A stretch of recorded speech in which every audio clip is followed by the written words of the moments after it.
น้อยร้อยล้านล้านอุทิศชาติสร้างบรรยากาศน่าพิรมกลางสวนมวลใจด้วยพงน้อยนิดเติมชีวิตมีรอยยิ้มได้มีแต่กำลังจากสวรรค์บันดาลให้มาลูกน้อยหลังนี้มีค่าต่อใจเจ้ากล้วยจากไกลฝากข้างไว้เป็นคำชายคาผมแดดกันฝนไว้ต้อนรับเที่ยวชมที่มาเยี่ยมเยือนบางครั้งบางคราหรืออยู่มาให้กำลังใจมันส่วนมุ่งใจอยู่ในเขตบางสิงคำ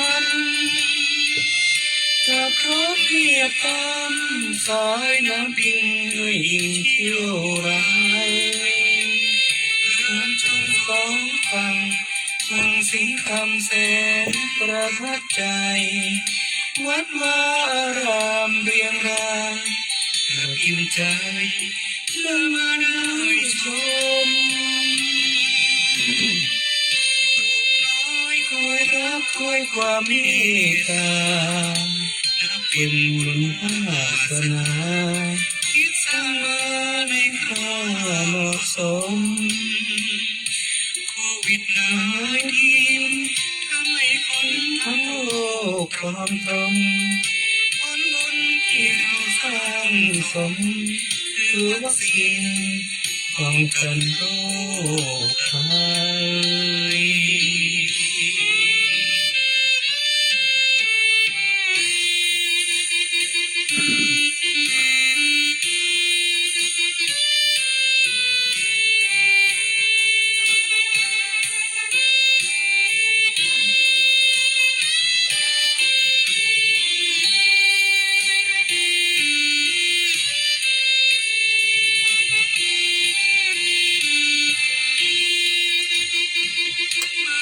ส่วนมุ่งใจอยู่ในเขตวังสิงคำขับรถเรียบตามสายน้ำพิงด้วยอิงเชี่ยวไหลเดินชมของฝั่งวังสิงคำแสนประทับใจ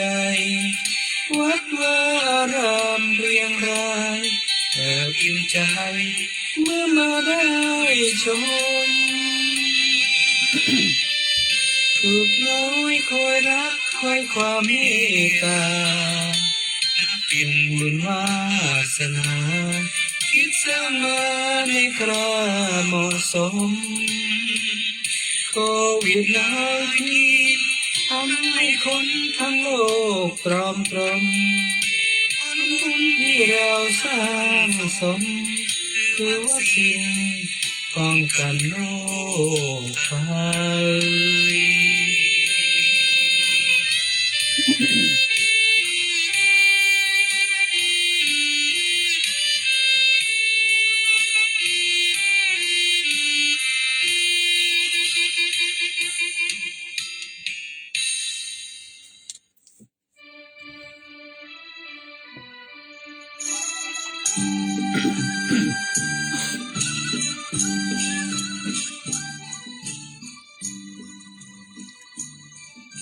ตนเตือนตนของตนให้พ้นผิดตนเตือนจิตของตนได้ภัยจะเหมือนตนเตือนตน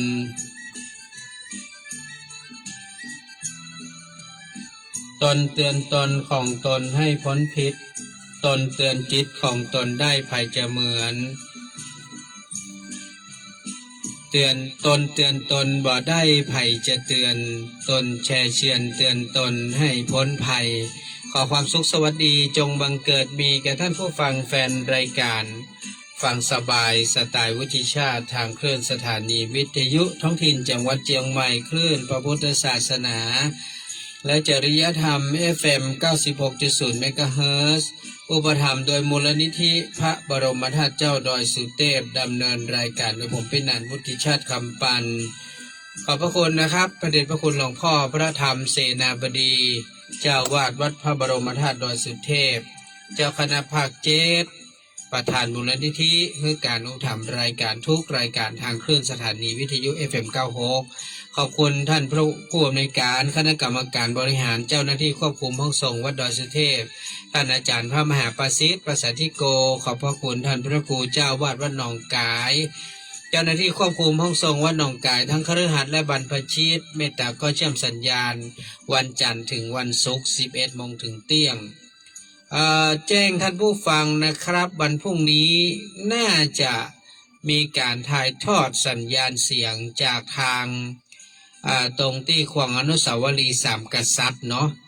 น่าจะก็เชื่อมสัญญาณทางสถานีวิทยุสวทเชียงใหม่เพราะว่าวันพรุ่งนี้วันที่19วันพฤหัสบดีจะมีการทำบุญเมืองนะครับทั้งหมดจำนวน10จุดนะก็4แจงนะ5ประตู1จุดก็คือขวงอนุสาวรีย์สามกษัตริย์ก็จะได้มีงานบุญซ้อนงานบุญนะฉะนั้นก็ พรุ่งนี้ก็น่าจะมีการถ่ายทอดสัญญาณเสียงตั้งแต่9โมงเจ้านะเป็นต้นไปเนอะยาวไปจนถึงปุ่นนะครับ11โมงป่ายปุ่นนะเนาะกว่างานจะเสร็จนะครับเนาะประมาณนั่นแหละครับนะประมาณนั้นฉะนั้นพรุ่งนี้รายการต่างๆนะบอกว่าจะเป็นของท่านพระครูฟลุกก็ดีนะ9โมงถึง10โมง10โมงถึง11โมงท่านอาจารย์พระครูประภัสจยคุณก็ดีนะ11โมงของพี่นานก็ดีนะอาจจะต้องมีการแคนเซิลหรือว่ายกเลิกรายการเนาะเพราะว่าพรุ่งนี้เราต้องเว้นนะครับที่เว้นต่างคือกับทางสถานีวิทยุสวทเชียงใหม่เปิ้นจะได้ทำการถ่ายทอดสดสัญญาณเสียงการทำบุญเมืองเชียงใหม่นะถือได้ว่าเป็นบุญเป็นกุศลนะที่เราได้ยินเสียง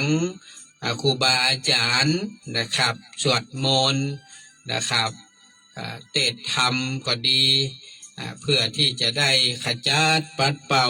สิ่งที่บดีทั้งหลายคือออกไปจากบ้านจากเมืองเชียงใหม่ของเราคือมีแต่สิ่งที่ดีๆเข้ามาในบ้านในเมืองของเราพอในภาวะเศรษฐกิจทุกวันนี้เราก็ทราบกันดีอยู่แล้วว่ามันย่ำแย่ขนาดไหนนะครับฉะนั้นก็ หลังจากที่ทำบุญบ้านทำบุญเมืองไปแล้วก็น่าจะมีสิ่งที่ดีๆเกิดขึ้นกับพี่น้องชาวเชียงใหม่บ้านเฮาเนาะฉะนั้นวันพรุ่งนี้ก็ต้องเรียนแจ้งท่านผู้ฟังแฟนรายการที่ติดตามรายการปกติของทางคลื่น96ของเฮาว่าอาจจะต้องมีการก็เชื่อมสัญญาณถ่ายทอดสดนะครับพิธีทำบุญเมืองทางคลื่นเครือข่ายของวัดหนองกายนั้นก็วันพรุ่งนี้ก็ถ้าบ่ได้เกาะพี่หนันท่านจะเปิดเทปเปิดอย่างของทางสถานีก่อนแล้วแต่นะครับเพราะว่าพรุ่งนี้พี่หนันวุฒิชาติเองต้องขออนุญาตเพราะว่ามันจะต้องร่วมงานร่วมการเปิดตั้งแต่เจ้านะครับตั้งแต่7โมงยาวไปจนถึงปุ่น11โมงป่ายปุ่นเนาะเอาเปิ้นแล้วว่านะครับเอาเปิ้นแล้วว่าฉะนั้นพรุ่งนี้พี่หนันต้องขออนุญาตลารายการของคลื่นเครือข่ายวัดหนองกายเนอะนะครับท่านจะเปิดเทปเปิดอย่างกันแล้วแต่ว่าพี่นันคงบ่ได้ดูแลรับผิดชอบรายการให้ท่านFacebook ก็อาจจะบ่ได้ถ่ายนะครับพรุ่งนี้นะเพราะว่าจะถ่ายทางคลื่น96เป็นหลักฉะนั้นก็แจ้งทุกท่านให้รับทราบ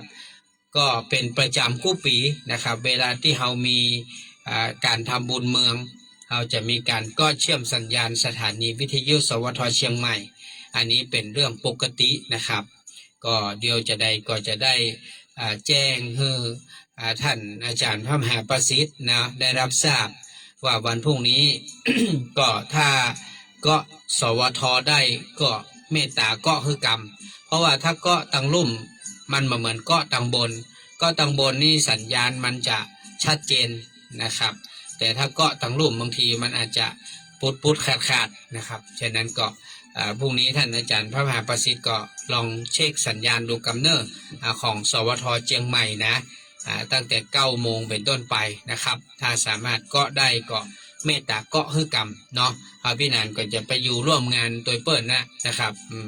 ก็ถ้าไม่ได้อยู่ในห้องส่งพรุ่งนี้จะไปอยู่ที่งานขวัญอนุสาวรีย์3 กษัตริย์นะครับเจอนี่ป้อยแม่เนอะมาร่วมงานบุญกันวันพรุ่งนี้ตั้งแต่เจ้านะเพราะว่าเอานัดหมายกัน7 โมงเนาะเพราะว่างานที่ทางจังหวัดก็ดีทางบ้านเมืองผู้รักผู้ใหญ่เปิ้นจะจัดในการแสดงมุทิตาสักการะพระเดชพระคุณหลวงพ่อพระธรรมเสนาบดีเจ้าอาวาสวัดพระบรมธาตุดอยสุเทพเจ้าคณะภาค7รูปใหม่นะครับแล้วก็พระเดชพระคุณหลวงพ่อวัดลืมละพี่นานี่มันสมองมันค่อยตื่นๆหน่อยนะวัดป่าดาราพิโรมพระเดชพระคุณหลวงพ่อก็จะได้ร่วมงานนี้โดยเพราะว่าท่านได้รับการแต่งตั้งเป็นเจ้าคณะภาค6 7ภาค6ภาค7เนาะธรรมยุทธ์นะฉะนั้นพรุ่งนี้ก็จะได้ร่วมแสดงมุทิตาสักการะแด่ทั้ง2 ท่านนะครับที่ขวงอนุสาวรีย์3 กษัตริย์นะก่อนที่งานของการทำบุญเมืองจะเริ่มขึ้นนะครับประมาณ9 โมงกว่า10 โมงฉะนั้นวันพรุ่งนี้ใครที่จะมาร่วมแสดงความยินดีร่วมมุทิตาสักการะในตนตัวของพระเดชพระคุณหลวงพ่อพระธรรมเสนาบดีเจ้าคณะภาค7เชียงใหม่ลำพูนแม่ฮ่องสอนหลวงพ่อวัดป่าดาราพิโรมนะครับเจ้าคณะภาค6ภาค7ธรรมยุทธ์ก็มาได้เนอะที่ขวงอนุสาวรีย์3 กษัตริย์แต่ขอฮื้อมาเจ้าหน่อยนะ7 โมงก็ฮื้อมาพร้อมกันนะครับก็งานเพิ่งจะเริ่ม7 โมงปลายนะประมาณ7 โมง 49นี่นะ7 โมง 49ฉะนั้นท่านก็ต้องมาฮื้อถึงนี่จะได้ก็บ่ฮื้อเกิน7 โมงเช้าเนาะบ่ฮื้อเกิน7 โมงเช้าก็จะพอดีนะครับพรุ่งนี้ปะกันนะครับเนาะที่ขวงอนุสาวรีย์3 กษัตริย์เนอะวันนี้ก่อนที่จะเข้าสู่รายการก็ขออนุโมทนาขอบคุณนะครับสำหรับท่านผู้ใจบุญนะที่ได้ฝากปัจจัยนะครับทำบุญไว้นะฮะก็ในส่วนของทางคุณแม่นงนุชไขงามคุณสายทานดอกจันนะครับก็ได้เมตตาโอนเงินร่วมทำบุญก้านน้ำก้าไฟตานเตียน8 วัดวัดละ100นะครับเป็นเงิน800 บาทร่วมบุญบูรณะน้ำบ่อโบราณที่วัดน้ำบ่อหลวง200 บาทก็ขออนุโมทนาเนอแล้วก็ คุณแม่สุนาพิบูลจากแม่โจ้สันทรายก็ได้เมตตาร่วมบุญในส่วนของการตานเตียนพรรษานะครับ8 วัด200 บาทร่ม150ผ้า150แล้วก็ทำบุญที่บูรณะบ่อน้ำโบราณแถม100นะแล้วก็หอมก้าน้ำก้าไฟประจำเดือนละ50 บาทไว้แถม300 บาทอุทิศถึงกับป้ออินแม่เปงบุญมาที่ได้ล่วงลับดับขันก็ขออนุโมทนากับคุณแม่สุนาพิบูลพร้อมลูกเต้าเหล่าหลานตัวเนอร์จากแม่โจ้สันทรายแม่สุจิตาพิบูลน้องสาวของแม่สุนาก็ร่วมตานเตียนพรรษา8 วัด200 บาทตานผ้า1 ผืน150ล่มแหม1 อัน150รวมเป็น500 บาทอนุโมทนาแม่สุจิตาพิบูลจากแม่โจสันทรายพร้อมครอบครัวโดยอนุโมทนาบุญขอบคุณกับแม่จดป้ออาโนไทยน้องคิรินสุขโขก็ได้เมตตาร่วมบุญในส่วนของการทำในเรื่องของบูรณะบ่อน้ำโบราณเนาะจำนวน300 บาทแล้วก็ฝากหอมโรงทานผลไม้ไว้200 บาทนะครับขอบพระคุณนะครับ ป้ออโนไทยแม่จดน้องคิรินสุขโขเป็นอย่างมากนะครับ แล้วก็เมื่อวานนี้คุณพี่สาริสาใจขจัดก็ได้เมตตาโอนเงินก้ารถนะมาฮื้อแล้วก็บอกว่าขอร่วมตานผลไม้รวมตัวเนอร์200 บาทนะลงทานวัดเจ็ดลินเนาะกับน้องพัชรินก็ขอบคุณมากๆนะครับ แล้วก็ไอ้ประสิทธิ์คำปันพี่กุลนิพากันทจันทร์ก็เมตตาร่วมบุญตานผลไม้ตัวแหม500 บาทนะก็ขอบพระคุณมากๆแล้วก็ในส่วนของแม่บัวเงินบุญชัยเนาะวันนั้นก็ร่วมตานเตียน200ล่ม150 550แล้วก็การรถเนาะ500 บาทโอนมาให้แล้วเนาะขอบพระคุณเนอะที่ได้ร่วมบุญกันแล้วก็วันนี้ขอบคุณกับทางคุณพี่สิริกรจันทรศิริน้องนลินน้องตะวันพจนาถโดยเนอร์ที่ได้ร่วมบุญในส่วนของก้าไฟประจำเดือนมิถุนาและกรกฎาเดือนละ100 บาทเป็น200 บาทเนาะโอนมาให้เป็นที่เรียบร้อยขอบพระคุณคุณแม่เพนสีเทรนหรือว่าม่วงทองพร้อมครอบครัวคุณป้อปีเตอร์นางสาวแคทเธอรีนเทนโดยเนอร์อันนี้ก็ฝากบุญไว้เป็นผ้าเป็นร่มแล้วก็มอบตานเตียนตัวแล้วก็ร่วมปั่นเป็นการน้ำมูกน้ำมันให้ไปนานก็ขอบคุณคุณแม่เพนสีเทรนพร้อมกับครอบครัวด้วยนะครับวันนี้อู้ถึงเรื่องของการเตือนตนท่านผู้ฟังตนเตือนตนของตนให้พ้นผิดตนเตือนจิตของตนได้ภัยจะเหมือนตนเตือนตนบ่ได้ภัยจะเตือนตนแช่เชือนเตือนตนให้พ้นภัยเนี่ยวันนี้อู้ถึงเรื่องการเตือนตัวเก่านะท่านผู้ฟังผมก็เชื่อว่าทุกคนน่ะมันมีทั้งข้อดีและก็ข้อเสียเมื่อแต่เจ้านี้ผมได้ดูใน TikTok นะมันเป็นคำสอนของครูบาอาจารย์เปิ้นสอนเปิ้นบอกว่าคนในปัจจุบันเนี้ยละเลยการเตือนตัวเก่านะคือบ่ค่อยเตือนตัวเก่านะบ่ค่อยจับผิดตัวเก่าชอบแต่ไปเตือนคนอื่นชอบแต่ไปจ้องจับผิดคนอื่นนั่นก็คือคนที่ไม่ใช่เฮานั่นแหละนะผัวเฮาเมียเฮาลูกหลานพ่อแม่พี่น้องหัวหน้าเจ้านายลูกน้องอันนี้ก็แล้วแต่เด้อเนี่ยไม่กระทั่งไปจับพิษแผ่วหมาแผ่วแมวแผ่วเป็ดแผ่วไก่ไปจับพิษหมดละนะคือเฮาชอบมองออกไปข้างนอกเปิ้นบอกว่ามองออกไปแต่ข้างนอกแล้วชอบจ้องจับผิดนะคนอื่นนะสิ่งอื่นมากกว่าที่จะโทษตัวเองยกตัวอย่างเช่นถ้าเราเตียวไปแล้วเราไปสะดุดใส่ก้อนหินสักก้อนหนึ่งนะแล้วเราอาจจะได้รับบาดเจ็บหัวไม่ตีนวะเป็นแผลอีเนาะหรือถ้าอาจจะสะดุดแล้วเราล้มล้มลงไปอาจจะเจ็บตรงนั้นตรงนี้นะเฮาก็จะโทษว่าใบหินก้อนนี้มันยังมาลบเฮา มันมาอยู่อย่างนี้เนี่ยมาเห็นก้อนนี้มันมาอยู่อย่างนี้มันยังไปอยู่ที่อื่นเนี่ยเนาะมาเฮาไปย่ำใส่เปลือกผลไม้เนาะ เอาได้พอนะเฮาเมาเงอเนาะพอหั่นพอนี่ไปย่ำพันโลดก้นตั้งปอดเนี่ยโอ้มันเป็นภัยนี่เอาเปลือกผลไม้มาขว้างไว้อย่างนี้มันยังมาหูเรื่องหูราวนี่เอาโทษไผหนึ่งโทษไอ้คนที่เอาเปลือกผลไม้มาทิ้งตรงนี้สองเฮาโทษเปลือกผลไม้ที่มันมาอยู่ตรงนี้แต่เฮาเคยโทษตัวเก่าไหมเฮาเคยโทษตัวเก่าแล้วก็คนทุกวันนี้มันแปลกมันมาว่ามันชอบมองไปในสิ่งที่ผ่านมาแล้วมันก็ชอบคิดไปในอนาคตที่ยังมาถึงเมื่อเฮายืนอยู่เป็นว่าก็อุปมาเหมือนคนยืนอยู่เฮากำลังหาบกับบุงเนี่ยไม้คานนะหาบไม้คานมีกับบุงนะมีเปียกเนี่ยเป็นของเปียกเนาะมีสองข้างอันนึงเป็นอดีตอันนึงเป็นอนาคตแล้วเฮายืนอยู่ตรงกลางแล้วเฮายืนอยู่บนอย่างหัวเฮาอยู่บนเชือกครับเฮาอยู่บนเส้นเชือกที่มันก็บ่ได้ เส้นใหญ่นะมันเป็นเส้นเล็กๆที่ย่ำเข้าไปแล้วเนี่ยย่ำเข้าไปแล้วเนี่ยมันโครงเครงโครงเครง มันมันบัดเสถียรนะมันแกว่งไปแกว่งมาแกว่งไปแกว่งมาชีวิตคนเฮาเหมือนกันนะทุกฝังเพิ่นบอกว่าเฮาอยู่กับปัจจุบันเนี่ยน้อยมาก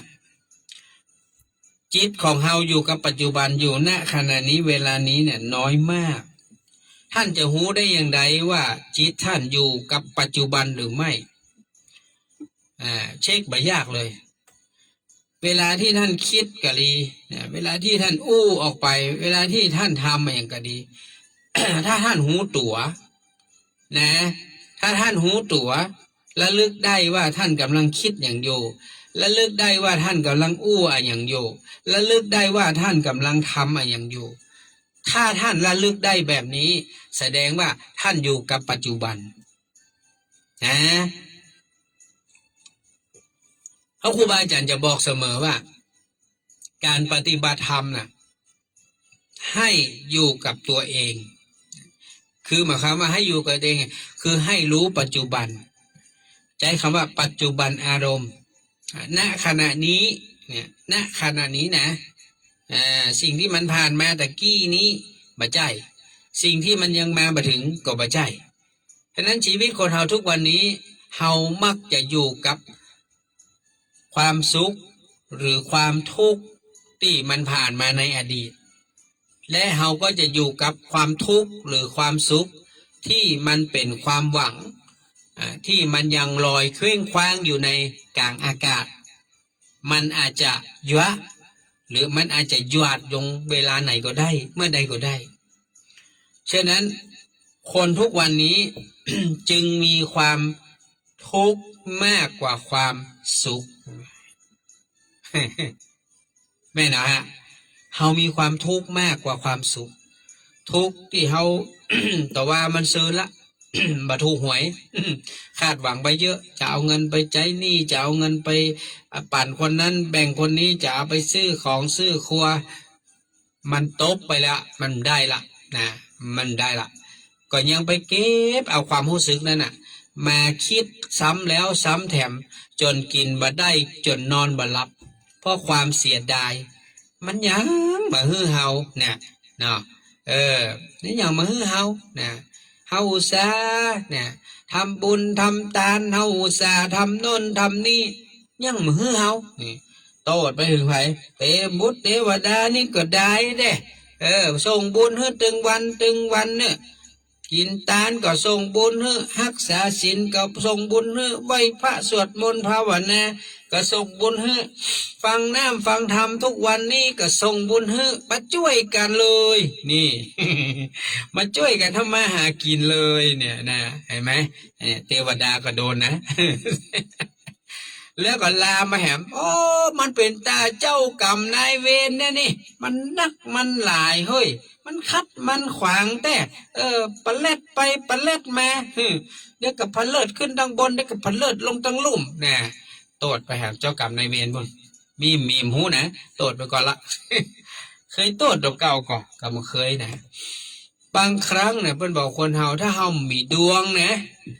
คนมามีดวงเนี่ยมันต้องไปซื้อลอตเตอรี่ก็จังอันยังก็จังนะมันต้องไปซื้อเลยนะเพราะว่าเฮามีดวงขนาดว่าคนที่เปิ้นมีดวงเนี่ยเปิ้นก็ไม่ใช่ว่าได้ตลอดมันก็ได้พ่องมาได้พ่องเห็นเนาะแล้วอย่างเฮาเนี่ยมันไม่ใช่ทางเฮาหรอกทางเฮานี่ไปไว้ได้ถ้าบ่เสียเงื่อบ่ได้สตังค์อย่าอันกดยากการแหละยากการฮื้อนักเนาะหางานเสริมแน่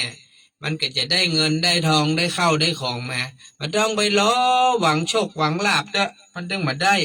เพราะดวงเฮามันมาทางนี้มันจะเป็นดวงการดวงงานดวงโน้นดวงนี้บ่ฮู้เฮาก็บ่ฮู้เนาะอันนั้นชีวิตแต่ละผู้แต่ละคนก็บ่เหมือนกันฉะนั้นเพิ่นถึงบอกว่าอดีตแม้ว่ามันจะเป็นความสุขที่แบบโอ้ยสุขมากอะตอนล่ำตอนรวยตอนฟู่ฟ้าอีเนาะตอนที่มีเงินมีทองมีข้าวมีของมีความสุขจนล้นทะลักออกมาจากอกนะก็อย่าได้ไปคิดถึงมันเพ เพราะว่ามันผ่านไปแล้ว มันผ่านไปแล้ว มันเป็นอดีต ความทุกข์ก็เหมือนกันบางคนจมอยู่กับความทุกข์สูญเสียพ่อสูญเสียแม่สูญเสียผัวเมียลูกหลานพี่น้องสูญเสียครูบาอาจารย์ที่เฮาฮักเฮาเคารพนับถือสูญเสียหมูหมาแมวสัตว์สิ่งที่เฮาฮักสูญเสียทรัพย์สินเข้าของเฮาก็มันผ่านไปแล้วอ่ะความสูญเสียนะมันเกิดขึ้นแล้วแล้วมันก็ผ่านไปแล้วถ้าเราไปคิดถึงมันย้ำคิดย้ำทำเราก็จะกลายเป็นโรคจิตโรคประสาทเพราะว่าคนเดี๋ยวนี้นะมันเป็นโรคจิตโรคประสาทง่ายมากท่านผู้ฟังเอาแค่นอนบัดหลับนี่เถอะนอนบัดหลับเนี่ยก็เป็นโรคประสาทนะเพราะมันนอนบัดหลับปุ๊บมันจะเครียดท่านผู้ฟังมันจะปวดหัวตัวร้อนเป็นไข้เจ็บท้องนี่มันจะไปหมดเนอะความเครียดลงกระเพาะนี่เครียดแล้วกินข้าวบัลลัมกินน้ำบัลลงนอนก็บ่ได้นี่เห็นไหมทั้งหลายเหล่านี้มันเกิดจากสิ่งที่เราไปคิดไปมโนขึ้นบางทีนะก็กลายเป็นความฝันกลายเป็นความฝันเหมือนแต่คืนนี้ผมฝัน เล่าความฝันผมก็บอกหูจักนะคุณมดดำนะเห็นแต่ในทีวีนะคุณมดดำเมื่อตะคืนนี้ฝันเห็นเปิ้นไปบนป่าบนดอยที่ไหนบ่ฮู้โอ้ยนะใครอยากได้ที่พักที่นอนวะโอ้ไปขอพักที่ไหนก็บ่มีไผฮื้อพักเราไปปะใส่คุณมดดำวะนี่เป็นเพื่อนกันกับนี่ตุลุงนง โอ้คุณมดดำมันละอ่อนแต่ว่ามันซืนนี่ยังมาเป็นเพื่อนกับตุลุงนงได้อย่างใดเขาก็ยังงงอยู่นะเป็นเพื่อนกับตุลุงนงอันนี้เป็นอย่างเป็นญาติตุลุงนงอันเป็นอย่างหู้จักกันวะ เสาะตีพักคือนะผมก็เลยได้นอนวะไปเสาะที่นอนไหนก็ไม่ได้ฝนก็ตกสิไปว่าได้ภาคกันย้อนว่าหู้จักตัวลุงนง ผมก็มาเข้าใจเหมือนกันเป็นเรื่องเป็นราวอันนี้เล่าให้ฟังมันเป็นความฝันนะความฝันเกิดขึ้นมาได้อย่างใดมุเขาก็ไม่ได้คิดนะไม่ได้คิดถึงภัยนะมันก็เกิดขึ้นเองมันก็เป็นเรื่องสนุกนะท่านผู้ฟังท่านเคยฝันแบบว่าไปเห็นสตุ้งสตางค์นักๆก่อนเคยมีหรอผมนี่เคยฝันสมัยน้อยๆเนาะฝันบ่อยมากเพราะว่าผมชอบนะอย่างก็ชอบไปลอดปืนกระล่างสมัยแต่ก่อนมันมีบ้านอุ้ยมอยนะอุ้ยมอยบ้านอุ้ยคำบ้านอุ้ยคำกับอุ้ยมอยบ้านเพื่อนจะเป็นใต้ถุนเตี้ยๆนะใต้ถุนมาสูงประมาณสักศอกหนึ่งเนี่ยนะแล้วก็ทีนี้มันเป็นไม้แป้นเนาะแล้วมันจะมีหัวแล้วเปิ้นเป็นร้านค้าขายครับในนั้นหมายความว่าเหรียญบาทเหรียญ50 สตังค์เหรียญ10 บาทนี่เหรียญบาทเหรียญ50เหรียญ5 บาทอย่างนี้เนาะมันจะมีโอกาสที่มันจะตกลงไปในห้องนะในห้องไม้อะแล้วมันก็จะตกลงไปในร่มแล้วคนใหญ่มันเอาเข้าไปไม่ได้หรอกเพราะว่าคือเปิ้นลอดเข้าไปไม่ได้ดังปืนนั่นน่ะผมก็วันไหนวันหยุดเนาะถ้าได้หยุดนะผมไปละผมจะไปลอดไปเซาะสตางค์ในปืนกะล่างบ้านอุ้ยมอยกับอุ้ยคำก็การไปนี่มีหัวนี่นะหัวนี่มีก้ายักษ์ใหญ่นะ ยักษ์ใหญ่เต็มหัวไปหมดก็การไปได้เนอะได้เหรียญบาทได้เหรียญ50 สตังค์ได้เหรียญ5ก็มีแล้วผมก็มันก็จะดำคิตตี้เขาต้อนะแล้วเขาก็จะเอาออกมาล้างน้ำแล้วก็เอาใบมะขามเอาใบมะขามสุมาเนอะมันต้องเอาใบมะขามวางบนสตังค์นั่นนะแล้วสุมาเถอะมันจำเป็นเนาะมันจะใจศอกไอ้ส้นเท้านะเอาหมุนเนี่ยเอาใบมะขามนะคัดสนิมคัดอย่างโมโหน่ะแล้วมันก็จะออกนะแล้วเขาก็กลับด้านแถมด้านเขาก็คัดให้มันงามเนี่ยถ้ามันเอาไปใจเปิ้นมาเอานะเปิ้นมาเอาเพราะว่ามันเหมือนงามนะเปิ้นมาเอาเนี่ยก็ได้สตางค์มากี่ขนม แล้วมีอยู่เตื้อหนึ่งก็เป็นมาเมินเนี่ยเมื่อหลายปีที่ผ่านมาเนี่ย ผมก็ฝันว่าโอ้ผมไปเจอสตางค์เยอะแยะเลยนะผมก็กอบมา เอามากองไว้ในที่หน้าอกตัวเก่าไว้นะกอบมาโอ้เป็นสตางค์เหรียญสตางค์อย่างหูเยอะแยะเลยโอ้ได้เงินเยอะแยะดีใจกอบมาสะดุ้งตื่น สะดุ้งตื่นมันมีสักบาท มันมีสักบาทมันเป็นความฝันนะแต่มันทำให้เรามีความสุขเนาะความฝันนั่นก็มีความสุขแต่บางครั้งก็ความฝันนี่น่ากลัวก็มีนะบางทีมันมีนะเคยฝันแบบโดนเปิ้นไล่ฆ่าพ่องมีนะผมเคยฝันนะโอ้ยมันมีผีบ้าว่ะเอามีดเอามุยไล่ฟันเขานะเอาล่นไปทางไหนมันก็ล่นด้วยเขาล่นไปทางไหนมันก็ล่นด้วยเขานะโอ้ยจนกระทั่งแบบมันตันแล้วอ่ะมันเงื้อมีดเงื้อมุยนี่นะฟันลงมาเขากับมือเกิ้งอ่ะห้องขึ้นมานะ เราก็สะดุ้งตื่นสุดท้ายเขาโดนฟันนะถ้าเขามาตื่นเขาได้โดนฟันละเนาะเขาตื่นก่อน เขาสะดุ้งตื่นเขาก็รอดไปนะบางทีฝันตกเหี่ยวก็มีเนาะฝันตกเหี่ยวนี่น่ากลัวมากคือผมเข้าใจนะมันใจหายเนาะเวลาเขาฝันว่าเขาตกลงไปในเหี่ยวนะมันจะว่าบแบบนี้นะโอ้ยมันกลัวมากๆเลยนะลอยและลิ้วลงมานี่นะมาหูจะถึงพื้นมาถึงพื้นอ่ะแต่มันน่ากลัวมากนะสะดุ้งตื่นมาเนอะอู้ใจเต้นตุ๊บโอ้ยความฝันความฝันนี่มันก็น่ากลัวเหมือนกันเนาะเอาก็ยังคิดว่าทุกอย่างมันก็นี่แหละผมกำลังฟังว่าสิ่งที่มันเป็นความฝันมันอุปมาก็เหมือนเรื่องราวที่มันยังบักเกิดขึ้นในอนาคตเรื่องหนี้เรื่องสินเรื่องโรคภัยเรื่องการงานเรื่องอย่างหลายๆอย่างที่บางทีเฮาก็ไปคุ้นคิดแล้วก็เป็นวิตกกังวลทั้งที่เรื่องต่างๆเหล่านั้นน่ะมันยังมาถึงเตื้อเฮาคิดเป็นตุเป็นตะเป็นเรื่องเป็นราวกระวนกระวายนะ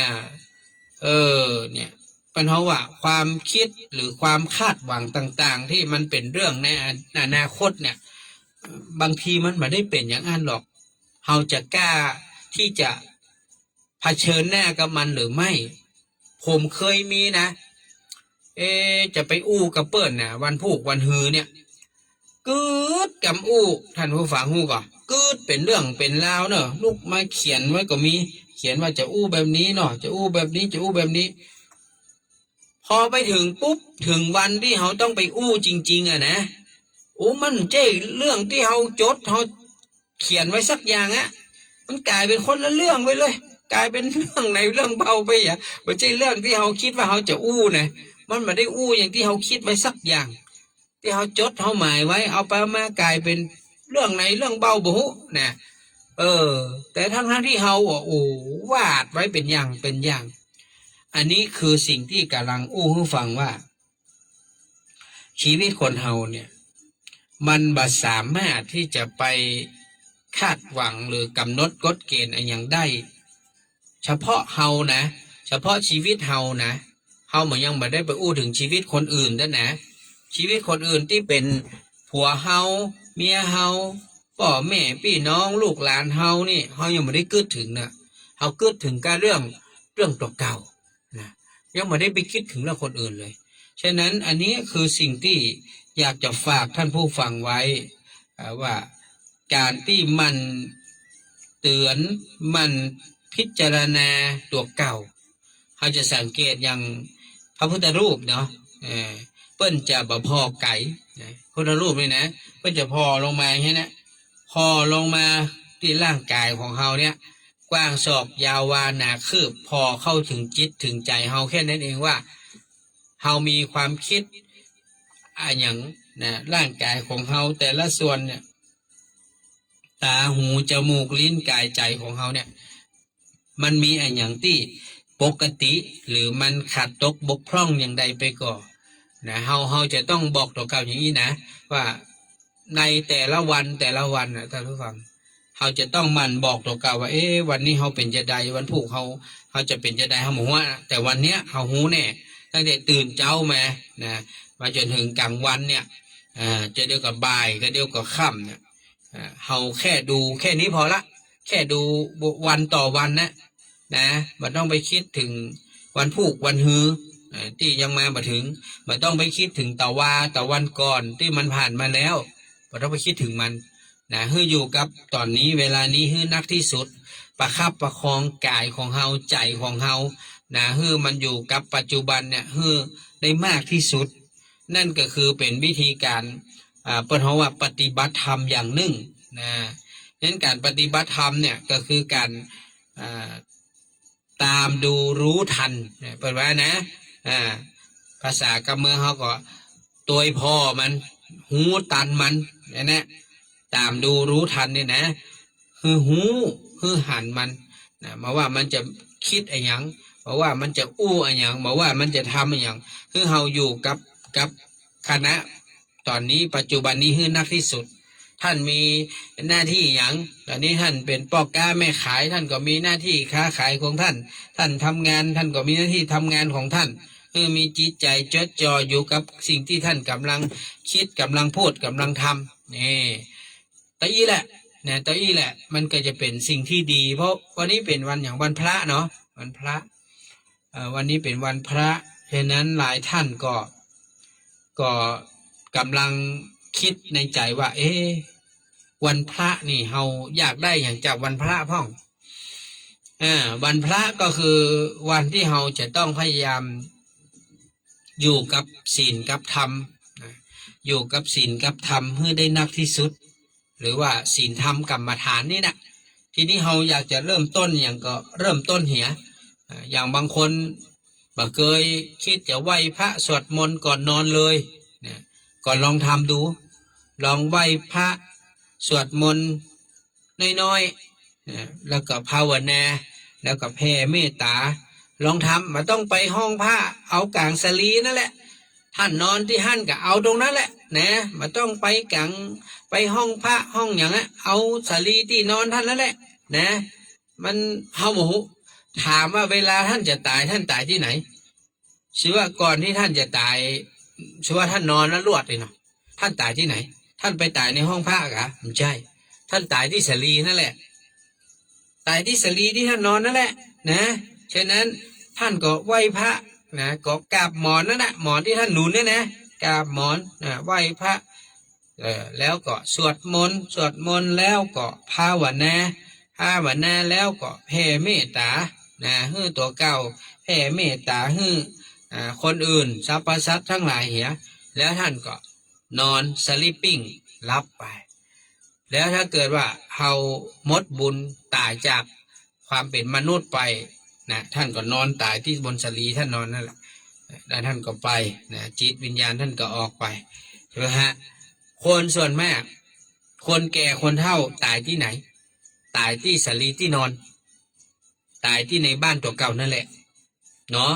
ฉะนั้นไหว้พระสวดมนต์ก็เอาตรงนั้นแหละนะเอาจุดนั่นแหละสลีที่นอนท่านแหละเป็นจุดสร้างบุญสร้างกุศลท่านจะมันลุกไปตรงนั้นลุกไปตรงนี้มันสะดวกเนาะห้องนอนมันก็กีดจะมาเตียวมันก็บ่ไหวก็นั่งเอาก็ได้นั่งมาได้ก็นอนภาวนาก็ได้เนาะเดี๋ยวหายใจเข้าหายใจออกพุทโธพุทโธห้องหนอยุบหนอก็กำหนดไปถ้าเกิดเฮา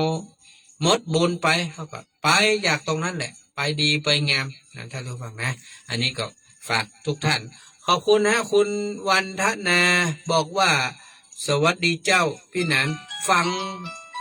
งแล้วก็ดูตัวสาธุครับขอบพระคุณนะขอบคุณคุณอุ่นลุงปอยคุณปุญญนุชพันชัยนะฮะคุณแม่ส้มก่อนแสงพี่นาชากาแฟนะสวัสดีครับฮัลโหลครับครับขอบคุณครับครับโมทนาพรุ่งนี้หยุดเนาะพรุ่งนี้พี่แหนนจะมีถ่ายทอดสดงานทำบุญเมืองครับผมครับขอบคุณเนอะนี่เป็นแจ้งมาว่าตังหนองกายก็ถ่ายทอดสัญญาณชัดเจนดีก็ฝากท่านที่ควบคุมรายการทางห้องส่งวัดหนองกายเนอะพรุ่งนี้นะบอกว่าท่านจะเป็นคฤหัสถ์หรือเป็นบรรพชิตพรุ่งนี้พี่แหนนขอลา1 วันเนอะเพราะว่าพี่แหนนจะต้องไปดูไปร่วมกิจกรรม เพิ่นจะได้มุทิตานะพระเดชพระคุณหลวงพ่อทั้งสององค์แล้วก็ร่วมทำบุญสืบชะตาเมืองนะชะตาบ้านชะตาเมืองที่ขวางอนุสาวรีย์สามกษัตริย์แล้วเพิ่นจะถ่ายทอดสดของสวทเชียงใหม่ของขึ้น96นะฉะนั้นพี่นันเองก็ต้องขอลารายการของขึ้นของวัดหนองกายเนอะพรุ่งนี้นะแล้วยังใดก็วันศุกร์ก็ก้อยมาก็เชื่อมสัญญาณกันใหม่นะพรุ่งนี้จะต้องได้โทรยกเลิกรายการวัดปัดเศร้าน้อยตัวนะครับของท่านพระครูฟูกก่อบ่มีปัญหาเดี๋ยวเจ้าหน้าที่เพิ่นก็คงจะแจ้งเองเนาะ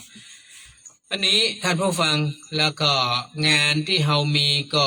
วันนี้ผมไปแวะสั่งเตียนนะครับจำนวน8กู้พร้อมขาแล้วก็พี่นันก็ไปขอต่อรองลดราคาก็ได้มาน้อยหนึ่งก็เลยจัดซื้อเป็นเทียนเป็นแพ็คนะครับกับทูบเป็นห่อนะเอาเฮือกับเจ้าภาพที่ตานเตียนกู้นี้จะได้ทำบุญเพิ่มเพิ่มจากเตียนกู้ก็จะได้เตียนแหมแพ็คหนึ่งเตียนเล็กนะครับแล้วก็ทูบแหมห่อหนึ่งก็จะได้ทำบุญเพิ่มอันนี้ก็พยายามที่จะเพิ่มบุญให้เปิ้ลนะครับส่วนท่านที่เป็นเจ้าภาพยานั้นก็มันมีส่วนที่พี่นันได้ลดราคาพี่นันก็จะเอาเงินทำบุญเป็นก้าน้ำก้าไฟนะครับแปะติดสังฆทานให้ท่านได้เพิ่มเติมแหม50 บาทนะ50 บาทอันนี้ก็อนุโมทนาขอบคุณกับทางเจ้าของร้านวันพรุ่งนี้เปิ้ลจะเอามาส่งพี่นันละนะครับก็เตียนแล้วก็สังฆทานยาพรุ่งนี้เปิ้ลจะมาส่งเพราะเขามีเจ้าภาพหมดละแล้วทีนี้เจ้าภาพวัดสุดท้ายวัดสะดือเมืองเนี่ยวัดที่8เนี่ยไผ่จะห่วมการเตียนก็ดีไผ่จะร่วมบุญนะครับกันน้ำกับไฟเนี่ยก็ยังหอมได้แล้วก็ร่มกับผ้าเนี่ยครับพี่นันกลัวมันจะบัดตันนะในนั้นพี่นันขอฮับตึกสิ้นเดือนนี้เนอะ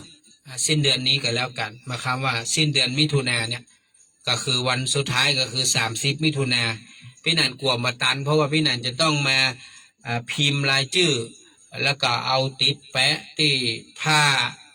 ติดแปะที่ร่มนะครับอันนี้ก็เดี๋ยววัน2 วันนี้จะทำเรื่องของรายชื่อติดแปะที่เตียนกับที่ตรงสังฆทานยานะอันนี้จะเร่งทำก่อนฉะนั้นไผ่จะห่วมตานจ้อง150ตานผ้าอาบน้ำฝน150ก็รีบหน่อยนะครับรีบหน่อยเนอะแล้วก็ใครจะร่วมตานเตียนก้านน้ำก้าไฟก็ร่วมบุญได้อยู่นะพี่นันขอรับตึก30 มิถุนายนนะหลังจากนั้นก็มารับแล้วนะครับจะรับตึก30 มิถุนายนเพราะว่าหลังจากนั้นเราจะมีบุญที่อยากจะฝากทุกท่านต่ออยู่นะครับเดือนกรกฎาคมก็มีข่าวประชาสัมพันธ์นะครับเดือนกรกฎานี้วันที่มีเตอร์กรกฎานี่มีเตอร์มันจะเป็นสิงหาเดี๋ยวค่อยว่ากันเนาะมันยังเมินอยู่ฉะนั้นท่านผู้ฟังก็จะร่วมบุญก็ตอนนี้ก็ฮับบุญในส่วนของบูรณะบ่อน้ำโบราณหรือว่าน้ำบ่อหลวงเนาะที่วัดน้ำบ่อหลวงนะครับใครอยากจะร่วมบุญกับพี่นันก็ร่วมได้พี่นันจะทำเป็นผ้าป่าเอาไปตานวันที่5 กรกฎานะครับวัดน้ำบ่อหลวงนี่จะเป็นวัดที่6นะที่เราจะตานเตียน8 วัดเนาะก็ฉะนั้นใครจะร่วมก็ร่วมบุญได้อยู่เนอะสวัสดีครับ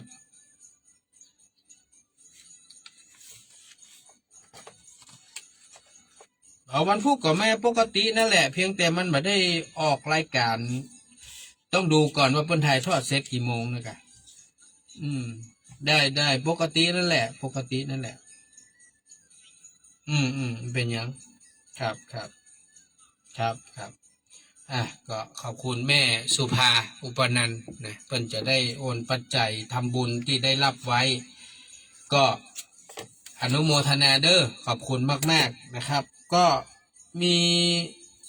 วันนั้นคุณปี้อารีสดับก็โอนเงินมาให้เรียบร้อยละเรื่องของการบูรณะนะครับน้ำบ่อโบราณแม่เกสรชัยวุฒิได้โอนหรือยังหนอ ถ้าโอนแล้วแจ้งกับนะคุณพานุวัฒน์เนาะบ่ฮู้โอนหรือยังแจ้งมาแล้วก็ถ้าได้โอนบอกเลยนะครับ ผมบ่ฮู้นะถ้าท่านบ่โทรแจ้งผมบ่ฮู้เนอะเพราะบางทีการโอนเงินเนี่ยมัน100-200เหมือนกันผมก็เลยบอกว่าเป็นเงินของไผ่ท่านใดนะครับฉะนั้นเวลาท่านโอนแล้วท่านต้องแจ้งนะครับอย่างแม่คำการคนซื่อเนี่ยโอนหรือยังถ้าโอนแล้วแจ้งตัวนะครับแม่อุ้ยจันคำแสงบุญถ้าโอนแล้วก็แจ้งตัวเนอร์นะครับถ้าว่าท่านบ่แจ้งพี่นันก็จะบอกฮู้ป้อแม่สุพิษชัยคำป้อวิเชียนโอนหรือยังถ้าโอนแล้วแจ้งตัวนะครับถ้าท่านบ่แจ้งเนี่ยพี่นานบอกฮู้นะว่าไผ่ได้โอนหรือบ่ได้โอนเนาะ ก็ขอบคุณนะฮะอนุโมทนาบุญกับทุกท่านนะที่ได้ร่วมบุญก็จะพยายามเร่งนะครับเร่งทำงานให้มันเสร็จสิ้นวันที่22นี้นะครับที่วัดเจ็ดลินวันอาทิตย์นี้เนาะเราจะพบกันตั้งแต่9 โมงจนถึงเที่ยงเด้อทำบุญให้อาจารย์พระมหาวิษณุที่วัดเจ็ดลินนะครับสวัสดีเอายังเนาะถ้าโอนแล้วแจ้งกับเนอเจ้าสาธุขอบคุณเนอแม่เกศรชัยวุฒิบอกว่ายังไม่ได้โอนเต้นะ แม่สุพิษได้โอนหรือยังเห็นเข้ามาในนี่ใน TikTok นี่เนาะใน Facebook นี่เนาะถ้าโอนแล้วแจ้งกับนะครับเนอเพราะนั้นเวลาที่ท่านโอนทุกครั้งท่านต้องแจ้งพี่นะรักษาสิทธิ์ของท่านเนอแม่สุพิษบอกโอนแล้วเจ้าสาธุเนอแม่สุพิษป้อวิเชียนชัยคำรับบุญ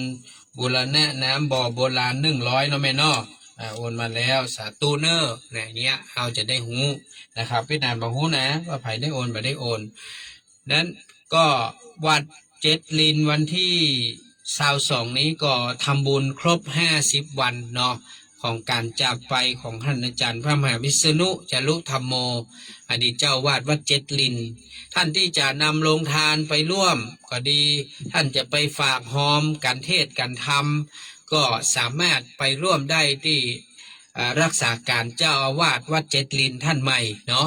ไปที่วัดเจ็ดลินนะท่านถึงอยู่ฮั่นนะครับไปหาเปิ้นได้เลยนะครับเนาะไปร่วมบุญที่ท่านได้เลยแล้วก็หรือจะไปที่ท่านอาจารย์เจ้าคุณนิกรวัดโลกโมลีก็ได้เนอะท่านอาจารย์เจ้าคุณนิกรก็ได้เพราะว่าท่านเป็นประธานในการดูแลวัดเจ็ดลินในขณะนี้นะครับที่ยังบ่ได้ทำการฉัปปนกิจหรือว่าได้สลายร่างอาจารย์พระมหาวิษณุนี่ก็คือท่านอาจารย์เจ้าคุณนิกรนี้ได้รับมอบหมายจากพระเดชพระคุณหลวงพ่อพระธรรมเสนาบดีให้ดูแลวัดเจ็ดลินนะครับในช่วงที่ยังบ่ได้เผาร่างของท่านอาจารย์เตื้อดังนั้นก็ปุ้นเดี๋ยวก็จะมีในส่วนของ100 วัน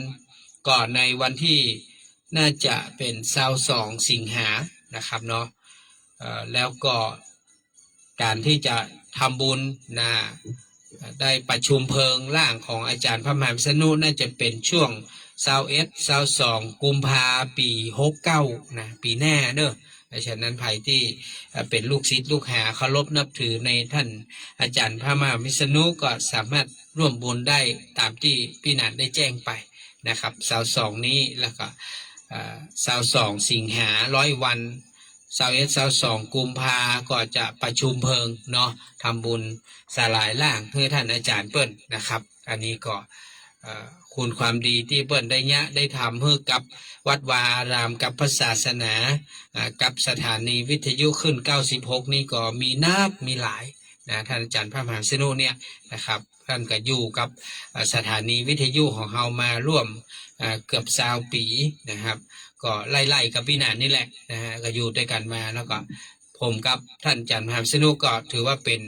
สหายธรรมเพราะว่าเราเรียนปริญญาของมหาวิทยาลัยส่งมาพร้อมกันแต่ว่าเรียนละคนละคณะนะฮะ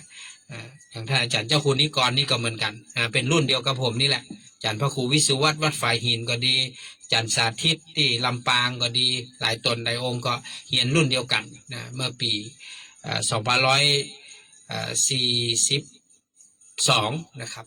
เรียนรุ่นปี42นะจนถึงปี46เนาะนี่ก็จบปริญญาตรีมาพร้อมกันนะครับ อันนั้นก็ถือว่าเราจะต้องช่วยดูแลนะบุญกุศลด้วยกันมาว่าจะเป็นงานศพงานซากที่มันมีอยู่เราก็ต้องช่วยกันเนอะป้อยแม่เนอะนอกจากโรงทานที่จะมาร่วมก็ดีก็เชิญชวนป้อยแม่มาร่วมกันหลายๆเนอะอย่างน้อยก็ทำให้ท่านนั้นได้รับรู้ได้อนุโมทนาใน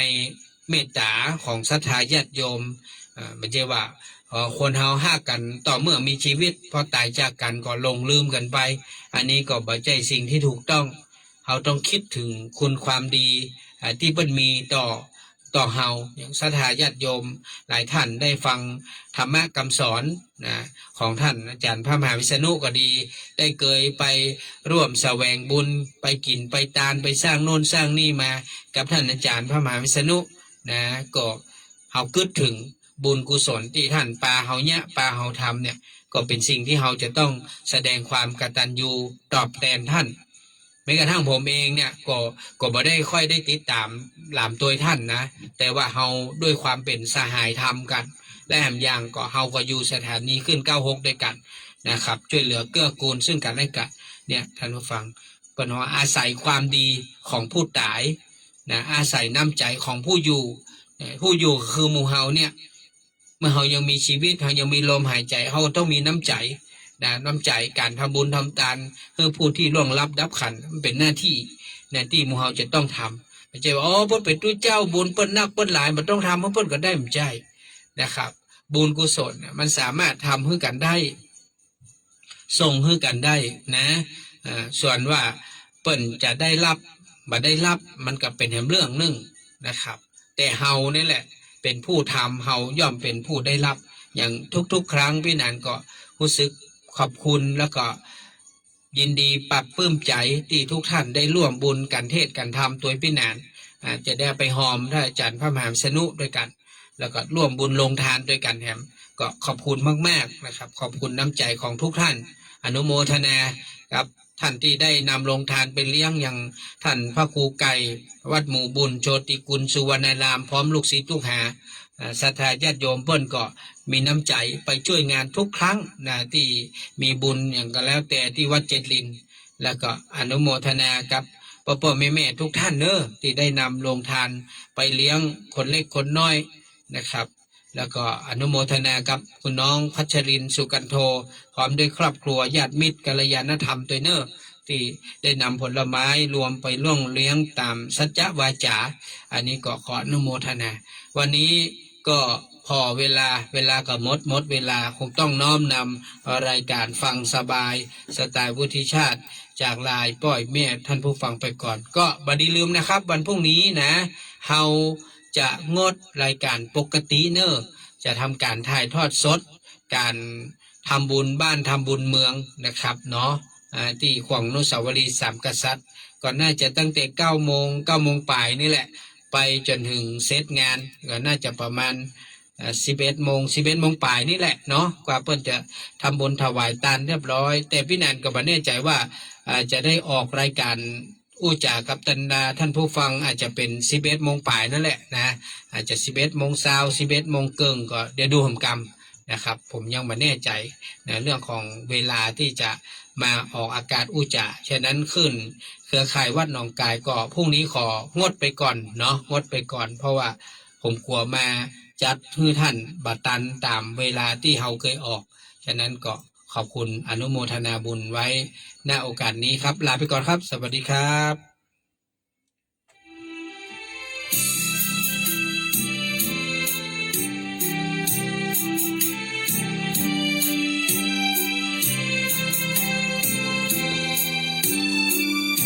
ฝากเพลงเสียงธรรมกับสายลมใจวุฒิชาติกำพันจัดรายการธรรมะเพื่อคุณร้อยคำรำพันฝากเสียงแก้วหวานถึงท่านนักบุญสโนงามพระเทพพระคุณพระธรรมเสนาบดี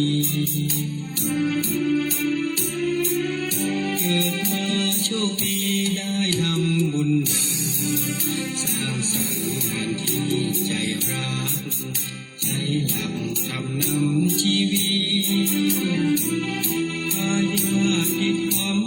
กิจกรรมสร้างสมความดีขอบคุณผ่านทางสถานีถึงแฟนทั่วแดนโลกาผู้นำหนุนนำให้ทำเป็นทานจิตใจ อันนี้ไผ่ครับ ทำชื่นบาน อ๋อแม่ส้มแม่ส้มใครไปกะนึกจี้กะได้กะบนละ500แม่การเปลี่ยนตัว500เนาะได้ครับแม่ครับ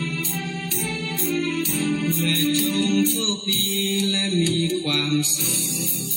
ธรรมะพาให้หายทุกข์พบสุขทั้งกายและใจ